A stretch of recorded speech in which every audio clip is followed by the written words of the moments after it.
નમસ્કાર મિત્રો, સ્વાગત છે તમારું આજના એક આપણા નવા વિડીયોની અંદર. તો મિત્રો, આજે આપણે ચર્ચા કરીશું કરંટ અફેર્સની.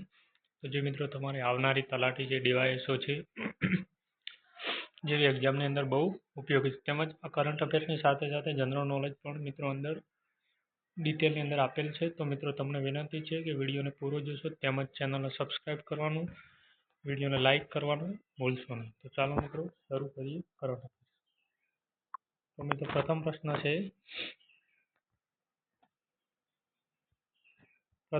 છે કે મિત્રો તાજેતરમાં શાંઘાઈ સહયોગ સંગઠનના સંરક્ષણ પ્રધાનોની બેઠકનું આયોજન કયા દેશમાં થઈ રહ્યું છે? તો મિત્રો તેનો જવાબ છે મિત્રો ચીન. તો મિત્રો 2025માં એસસીઓની અધ્યક્ષતા ચીન કરી રહ્યું છે. તો મિત્રો આપણે એસસીઓની પૂરી માહિતી લઈશું કે એસસીઓનું પૂરું નામ છે શાંઘાઈ કોઓપરેશન ઓર્ગેનાઇઝેશન, જેની સ્થાપના 15 જૂન 2001ની અંદર થઈ હતી. જેનું મુખ્ય મથક છે ચીનનું બેઇજિંગ. મિત્રો આની અંદર 10 દેશોનો સમાવેશ થાય છે, જેમાં બેલારુસ, ચીન, Bharat, Iran, Pakistan, Kazakhstan, Russia, Uzbekistan, Kazakhstan જેવા દેશોનો સમાવેશ થાય છે. જૂન 2017માં ભારત અને પાકિસ્તાન મિત્રો આની અંદર જોડાયા હતા, જે મિત્રો ખાસ યાદ રાખજો.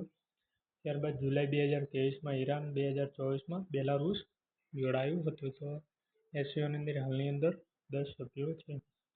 ભારતીય એરફોર્સના કયા વ્યક્તિ નાસાના એક્સિઓમ મિશન 4 સાથે આંતરરાષ્ટ્રીય અંતરિક્ષ સ્ટેશનમાં ગયા છે?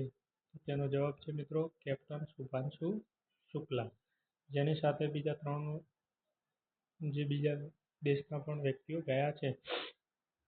ત્યારબાદ મિત્રો તેના પછીનો પ્રશ્ન છે, સૌપ્રથમ વખત વર્લ્ડ પોલીસ એન્ડ ફાયર ગેમની 2029ની યજમાની કયું રાજ્ય કરી રહ્યું છે? તો મિત્રો તેનો જવાબ છે ગુજરાત. 2029માં યોજાનાર ઇવેન્ટ અમદાવાદ, ગાંધીનગર અને એકતા નગરમાં 40 વર્ષ પછી એશિયામાં બીજી વખત આ પ્રકારની મોટી ઇવેન્ટનું આયોજન થઈ રહ્યું છે. ત્યાર પછીનો પ્રશ્ન છે મિત્રો,